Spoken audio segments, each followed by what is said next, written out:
Hello there you guys, welcome to another of my videos. So Manchester United play Crystal Palace next Saturday at Old Trafford, 5:30 kick-off. It is our first game of the Premier League season. Now I'm going to give you my predictions for the game. I think Manchester United are going to win. I'm going to go for 3-1 to Manchester United. Now, the preview for the game will be coming up sometime this week, probably next Thursday or next Friday. Uh, Crystal Palace got off to a good start. They're beating Southampton by 1-0 yesterday. It was Wilfred Zaha that had scored the goal. Obviously, the game at Old Trafford last season between Manchester United and Crystal Palace was 2-1 to Crystal Palace.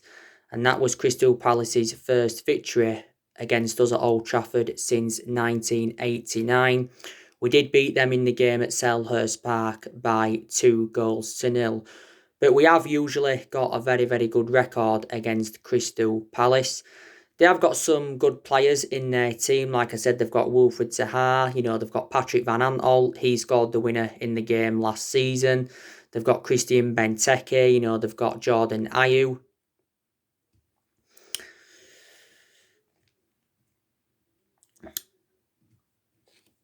So they have got some very, very good players. Obviously, Roy Hodgson is Crystal Palace's manager. Roy Hodgson, is he like in his 70s now and he's still managing, surprisingly. He's managed several clubs. Can't remember every single club that he's managed. He's currently at Crystal Palace at the moment. He's obviously managed Liverpool before. He's managed Fulham. Has he managed Grasshoppers as well. I think at one point he managed Inter Milan, Blackburn. Obviously, England's under 21s. Didn't he manage Underneath at one point as well? So he's managed a lot of clubs. And now I'm going to go through with you how Manchester United will line up against Crystal Palace next Saturday. Now, I think Solskjaer will go with his strongest 11. Because I think we'll have a fully fit squad for the Crystal Palace game. Obviously, Shaw's just come back from an ankle injury. His Tuanzebe is still out with an injury. I think now Rashford is back from his ankle injury as well. But I think, this is how we will line up. I think David De Gea will be in goal. I think David De Gea is going to remain our number one goalkeeper for this season. De Gea has been our number one goalkeeper for several years. Obviously, this season's going to be David De Gea's 10th season at Manchester United. And I think David De Gea's had 7 good years out of the 9 years he's been at Man United, because in the last couple of years he has been a liability, reflecting on the calamitous mistakes he's made. De Gea has made over 400 appearances for us in all competitions, and he's made 300 odd appearances in the Premier League. He has won everything domestically at the football club, and he has won individual awards reflecting on his good run of performances. De Gea's been with us since the Alex Ferguson era. We paid just over £18 million for him from Atletico Madrid. It was only last September David De Gea had signed a 4-year deal with the football club worth 375 grand a week. So he is the highest paid goalkeeper in the world and the highest paid at the football club. When De Gea eventually leaves Manchester United, I think he will go back to Spain. I've obviously said that Solskjaer needs to put Dean Henderson as number one this season, because I think Dean Henderson is now reliable enough to become our number one, because Dean Henderson has got that experience behind him. Dean Henderson recently endured 2 successful loans with Sheffield United, and he was Sheffield United's player of the season. We got Dean Henderson at the age of 14, so he has been part of the club for several years. Dean Henderson recently threatened to leave Manchester United if he isn't assured to be number one this season. Dean Henderson did start the friendly against Aston Villa recently. But that doesn't mean Solskjaer has made his goalkeeping decision. You know, the game on Saturday will know what, decision he has made. We had positive news regarding Dean Henderson recently because he signed a 5-year contract with Manchester United with an option of a further year. So in total, it was a 6-year deal worth 120 grand a week. We'll go with Wan-Bissaka at right back. He will be facing his former club next Saturday. We did get Wan-Bissaka in a deal worth £50 million from Crystal Palace last summer. This season's going to be Wan-Bissaka's second season at the club. Like I've said, we need to see more attacking intent from him because that's what he's lacking at the moment. But I think Wan-Bissaka's defensive contributions always been very, very good. He's obviously our first choice right back, and I think he can be our right back for the next 9 to 10 years because I think he is very, very reliable. But if he is to emulate to Trent Alexander-Arnold's level, we've got to see more of the attacking side of his game. Centre-back partnership, it will be Victor Lindelof and Harry Maguire. Because obviously, last season they were our first choice centre halves. Like I've said, there's aspects of Victor Lindelof's game that I've got to improve. Obviously, if we are to sign a centre half, then obviously Lindelof will be then a backup. I think Lindelof will remain at Manchester United at least for another season. Lindelof has endured 3 years at the football club. Obviously, we got him from Benfica back in 2017 for around £30 million. But he's definitely not on Maguire's level. Harry Maguire, there's aspects of his game that I've got to improve this season. Solskjaer's already made his decision on Harry Maguire. He will remain Manchester United captain. Some Manchester United fans are not satisfied by this because there's quite a few Manchester United fans that don't think Maguire's good enough to captain the team. Obviously last season was Harry Maguire's first season at the club. We got Harry Maguire in a deal worth £80 million from Leicester last summer. So he's the second most expensive signing at the club and the most expensive centre-half in the world at the moment. He was recently given extra time off, was Maguire, for his arrest in Greece and his court case in Greece. He did get a suspended sentence of 21 months and 10 days. So obviously if he did out in that period, then he would go to jail, obviously. Left back, we will go with Luke Shaw. Obviously, Luke Shaw is our first choice left back. Like I said, my only element of concern about Luke Shaw is that he's injury prone, so he's got to improve his fitness. Luke Shaw has endured 6 years with Man United. I thought he was exceptional last season. We did get Luke Shaw from Southampton back in 2014 for £30 million. Luke Shaw's insisted, by the way, that we will be ready for the Crystal Palace game. In the midfield, we will go with Paul Pogba and Donny van de Beek. I think Paul Pogba will stay at Manchester United for another season. Let's see how he does perform this season. I thought towards the end of last season, Paul Pogba was exceptional. His combination with Bruno Fernandes was very, very good. And he did well in some of our Europa League games. But for the vast majority of last season, couldn't really have a perception on Pogba because he was out with that ankle injury. That's why his appearances were limited. But Pogba has sustained a few injuries as a Manchester United player. Well, in fact, Solskjaer said that Paul Pogba is a doubt for the game against Crystal Palace next Saturday. But there's still a possibility chance he could play. If he isn't available, Paul Pogba, then I think we'll probably put Matic or McTominay alongside Donny van de Beek, possibly Fred. But I like Paul Pogba to be available, obviously. I think we need to get Paul Pogba a new long-term contract at the football club, obviously to end the uncertainty over his future because he has had a long-running transfer saga. Now, as it stands at the moment, Pogba's just got under a year left on his Man United contract, but the club do have an option to extend it for a further year. Pogba's agent, Mini Raiola, came out a few weeks ago and said that Paul Pogba was close. He said Paul Pogba wants to stay at Man United and he said he will hold talks over a new contract. Towards the end of last season, it said that Paul Pogba was close to signing a 5-year deal with the club, and obviously he had Fabrizio Romano coming out saying that Paul Pogba wants to stay and he is happy. He's been in Man United training recently because he's just recovered from coronavirus, so that's very good from a Manchester United perspective, and it's also very good for Paul and his family.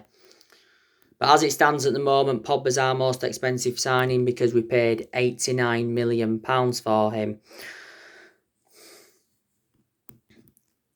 You know. But around this time last year, don't forget Paul Pogba had made an admission saying that he wanted to leave Manchester United because he was seeking for a new challenge, and he even publicly admitted that he wanted to leave the football club. He was relentlessly linked with a move to Real Madrid. There was obviously talks about him going back to Juventus because Paul Pogba did enjoy 4 good years with Juventus. PSG, Barcelona and Inter Milan have been in for him before. And Mini Raiola, his agent, we was very critical of him earlier on this year. Main explanation is because he publicly criticised Solskjaer and Manchester United. Donny van der Beek, this will be his Premier League debut for Manchester United next Saturday. Donny van der Beek recently made his debut for the football club because he played in our 1-0 loss to Villa in pre-season yesterday. I think Donny van der Beek is an exceptional signing for Manchester United. We know that he's wearing the number 34 shirt. Obviously, we got Donny van der Beek in a deal worth £40 million. I think we just paid over 34. We paid just over 34 million up front with like 4.4 million in add-ons. Donny van der Beek did sign a 5-year contract on Man United, obviously to keep him at the club until 2025, and there's also an option of a further year. I said he'll bring a lot to Manchester United, didn't I? I think he'll bring goals, he'll add depth as well. He'll add more depth, yeah. Obviously, we've got to decide on where we're going to play him. He'll probably play as a box-to-box midfielder because that's his predominant position. But before, he has played as a holding midfielder, and he's also been deployed as an attacking midfielder. So we shall see. Obviously, Bruno Fernandes in the number 10. Bruno Fernandes, I think, will continue his good vein of form this season. He's been an absolute revelation since his arrival from Sporting Lisbon in January. We did get Bruno Fernandes in a deal worth like £55 million.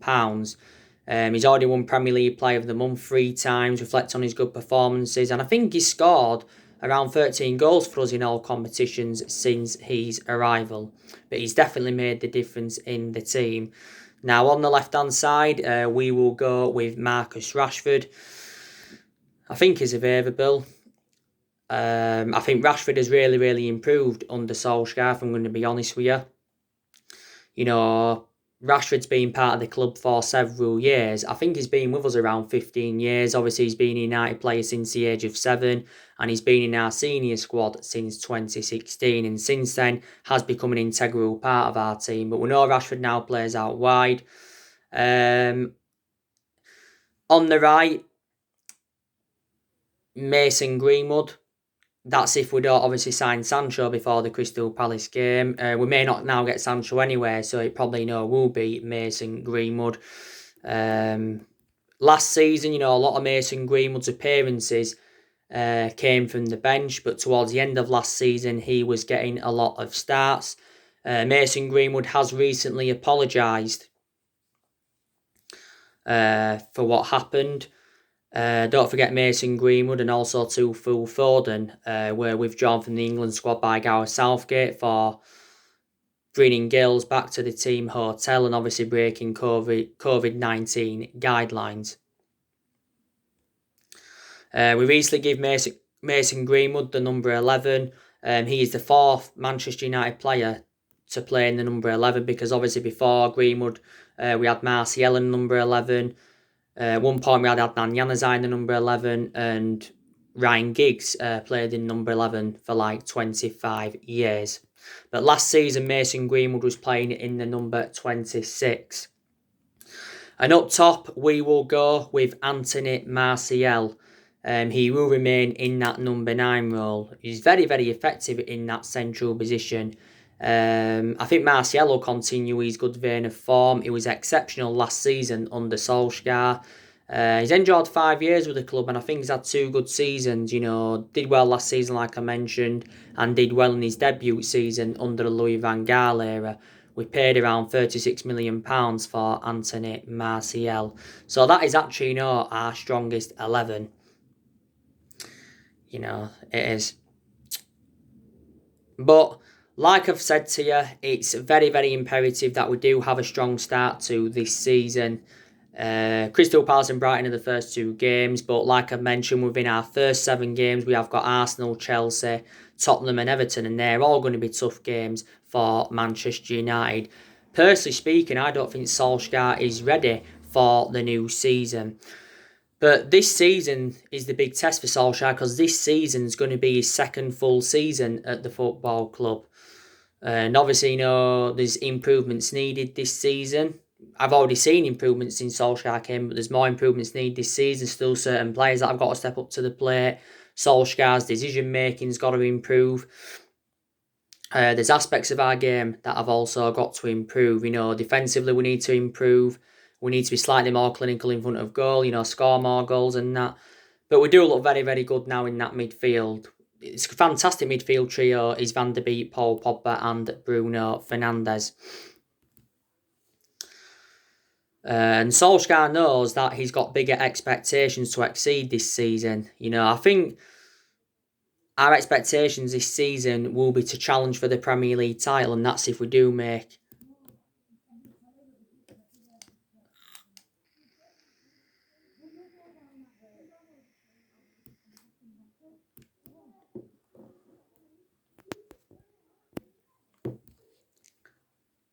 That's if we do make a few more signings.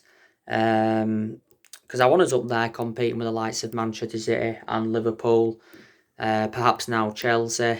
We haven't mounted any title challenge up in the last 7 years. And, we haven't won the Premier League since 2013. And I'm hopeful this season that we can win some silverware, because we haven't won a trophy for over 3 years. And we've not yet won out in terms of silverware under the Ole Gunnar Solskjaer era. And if things are to go wrong this season, then Solskjaer could be back under pressure again. Obviously, the pressure's eased off, with the upturn in form and that. We obviously haven't lost in the league since January and that, so we are unbeaten in our last 14 league games. But don't forget, the first part of last season, we enjoyed our worst start ever to a Premier League season. At that point, Solskjaer was very, very close to getting sacked as Manchester United manager. And obviously, there was talks of Mauricio Pochettino coming in, and there was also talks of Massimiliano Allegri coming in. But I can give you more of a perception on Solskjaer after our first maybe 9 to 10 games. I'll know then if Solskjaer's the right manager for Man United and if he is the foreseeable future for the football club.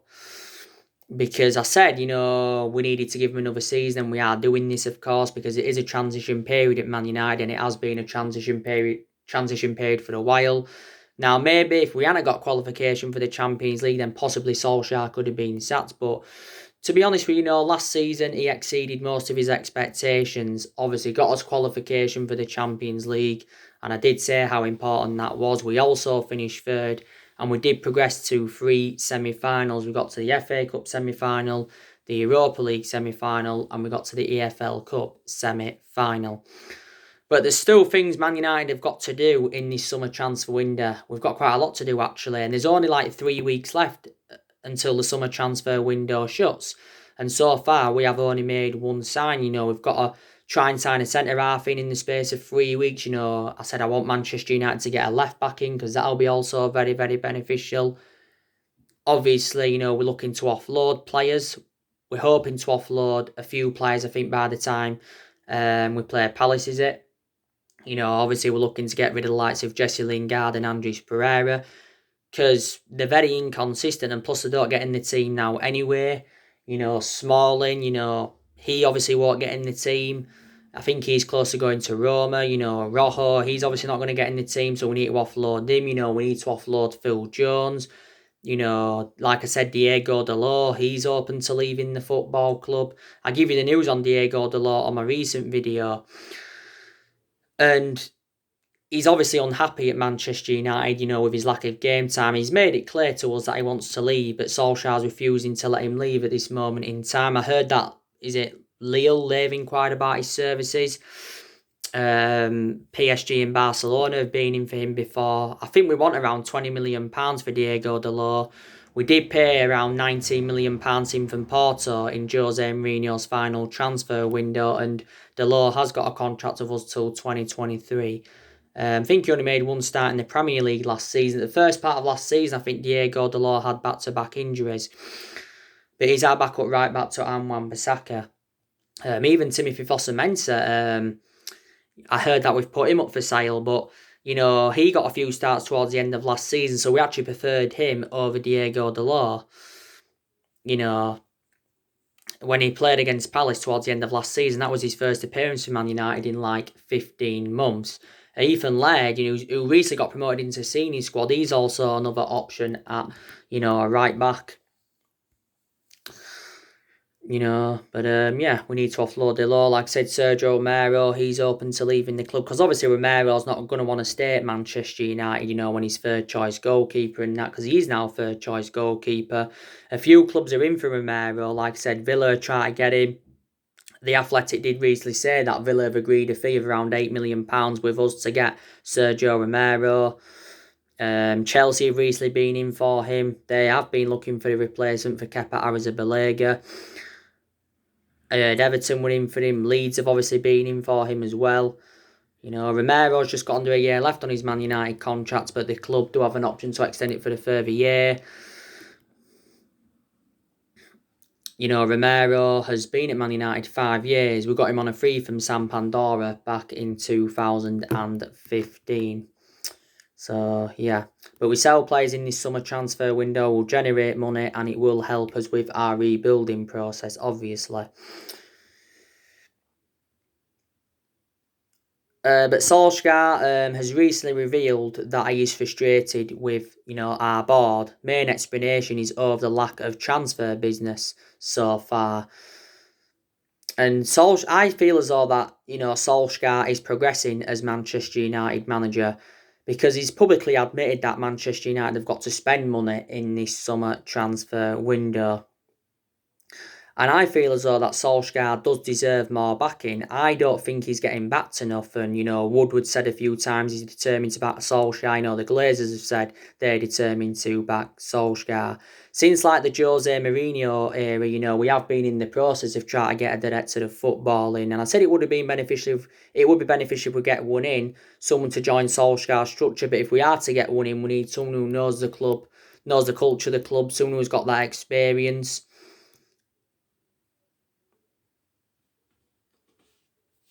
And someone obviously with the correct philosophy and all of that. And Woodward has said quite a few times he'd like a director of football to come in. But we've been critical of the board for several years, obviously reflects on how poor our recruitment policy's been, because we have been inconsistent in a lot of transfer windows, haven't we, in the last 7 years or so. Obviously, over the years, as players that we've been in form, obviously we haven't got them.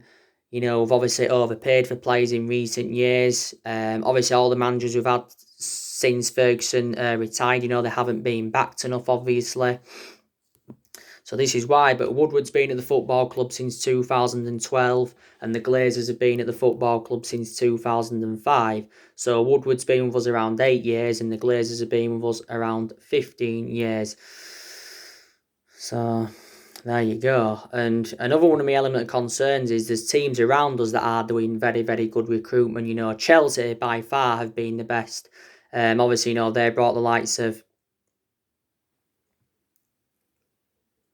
Ziyech in February, Timo Werner, Ben Chilwell, Milan Sarr, Thiago Silva, Kai Havertz, Mendy. I've heard as well that they have brought a goalkeeper in. Now, obviously, Chelsea are trying to get Declan Rice.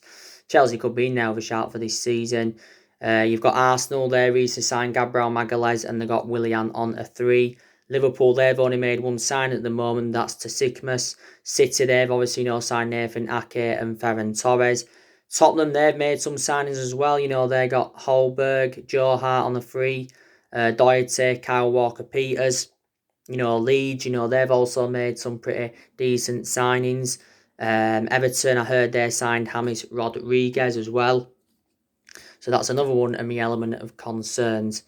But Solskjaer's totally blameless in this. He really, really is.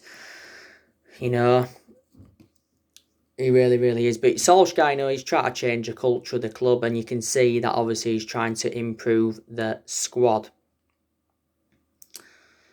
But Solskjaer said, you know, we still remain active in this transfer market and we are still looking to make new signings. Like I said, we have got rid of a lot of the deadwood since Ole Gunnar Solskjaer got recommended into the football club. You know, we've seen players like Lukaku leave, Sanchez leave, Herrera leave, Fellaini leave, Darmian leave, Valencia leave, Young leave. Angel Gomez leave, you know, Tahith Chong, he went out on loan a few weeks ago to Werder Bremen. We recently loaned Dylan Levitt out to Charlton. I heard that James Garner's going to be going out on loan. And I think we also loaned Joe Pereira out for another season. We've also extended a lot of players' contracts since Solskjaer came in as well. That's some more good news. I still think we've got around 6 or 7 players' contracts though that are due to expire next year. Well, like I've said to you, in the last 7 years, Manchester United have been playing catch up. Obviously, you know, we've had different managers with different philosophies. You know, 3 managers have been sacked since the Ferguson era. Obviously, you know, that was David Moyes. He got sacked after like 8 or 9 months. Moyes should have never been appointed in. You know, Ferguson was at the fault for ever appointing him in. And the main explanation he appointed him in Ferguson is because they were both Scottish. So that's one mistake Man United made. We didn't win out under David Moyes. We finished 7th under David Moyes. I think that's the lowest we've finished in the Premier League here. You know, Louis van Gaal, he got sacked after 2 years despite winning the FA Cup. Jose Mourinho, he got sacked after 2.5 years despite winning the Europa League and the League Cup in his first season. I think we also finished 2nd in Jose Mourinho's first season. You know, but we've also spent close to the £1 billion range on players. So people say in reality, you know, we should be much more of a commanding position, you know, than we're actually in. But I'm really, really hopeful that we can win a title under Solskjaer. If we could do this, it would be our 21st title, because as it stands at the moment, we've won 20 titles. So we are the most successful team in Premier League history at the moment. There's United fans that don't think Solskjaer's good enough to win the title because he hasn't got a fantastic pedigree behind him. Okay, when he was at Mold, he won a few Norwegian titles and that. But reflecting on how long he's been with us now, he has got some managerial experience behind him because Man United is the 3rd club in his managerial career. You know what I mean? And if we was to do well this season, then, you know, more Man United fans would be convinced that Solskjaer is the right manager. And possibly we could extend his contract. I think as it stands at the moment, Solskjaer's just got under 2 years left on his current contract. But like I said, you know, when Solskjaer first came in, obviously, you know, he was inheriting a squad that was worth £700 million. You know, Solskjaer has spent over £200 million at Man United since he got recommended in. You know, and he's obviously he's brought 6 senior players in. Obviously, he's made 5 permanent signings because obviously, you know, we got Odina Gallo on loan. And another good thing as well, you know, he's brought a few academy players in. So it's good that more young players are coming in, and there's a lot of good young players that are coming through at Manchester United. So there you go. I think the players that Manchester United shouldn't have got rid of, like I've mentioned before, you know, we shouldn't have got rid of Ander Herrera, should have kept him. Arguably should have kept Romelu Lukaku. You know, there's probably a few other players that we should have kept as well. You know, some people say we should have kept Di Maria, maybe should have kept Zaha, because Zaha never really got his chances with us. You know, but there's players, you know, that we have got rid of. You know, who we should have got rid of, like Sanchez. You know, we got rid of him, which was very good. Darmian, we got rid of him, which was very good. Young, we got rid of him, which was very good because obviously he passed his sell-by date at the club. Fellaini, he was a flop, so it's good that we got rid of him. Falcao, we got rid of him before. Was it under Louis van Gaal era, or was it Mourinho that got rid of him? But he was also a flop for the club. So there you go. But there's a lot of players on Manchester United's agenda, like I mentioned. You know, we're still trying to get Sancho. we want to sign Jadon Sancho this week before, we kick off against Palace. Sancho's told Solskjaer several times that he wants to play for the club. But Sancho's transfer to Manchester United won't happen unless Borussia Dortmund lower their asking price, and Dortmund aren't going to lower their asking price. So now, reflects on that, we're set to walk away from the Sancho deal, and now we're looking at alternatives to him. We've been looking at Bale from Real Madrid, Douglas Costa from Juventus, and Joe Felix from Atletico Madrid, and we've looked at a few other alternatives. Jack Grealish, he still remains on our agenda. I give you the news on Thiago earlier on. Former Bayern Munich president has confirmed that Man United and Liverpool have an agreement with Thiago, but he's accused us and Liverpool of blackmailing Thiago and all of that. I'd like Thiago at Manchester United, but I just don't think, he'll come to the club. I think he prefers a move to Liverpool. Dayot Upamecano, we'll look to obviously get him next summer when he's obviously, cheaper. Sergio Reguilon has obviously recently rejected a move to Man United as well. So, yeah. So, anyway, guys, that's everything to update you today. Drop your comments, likes below on the channel. If you do, consider subscribe as always, and take care. God bless. See you all again very, very soon.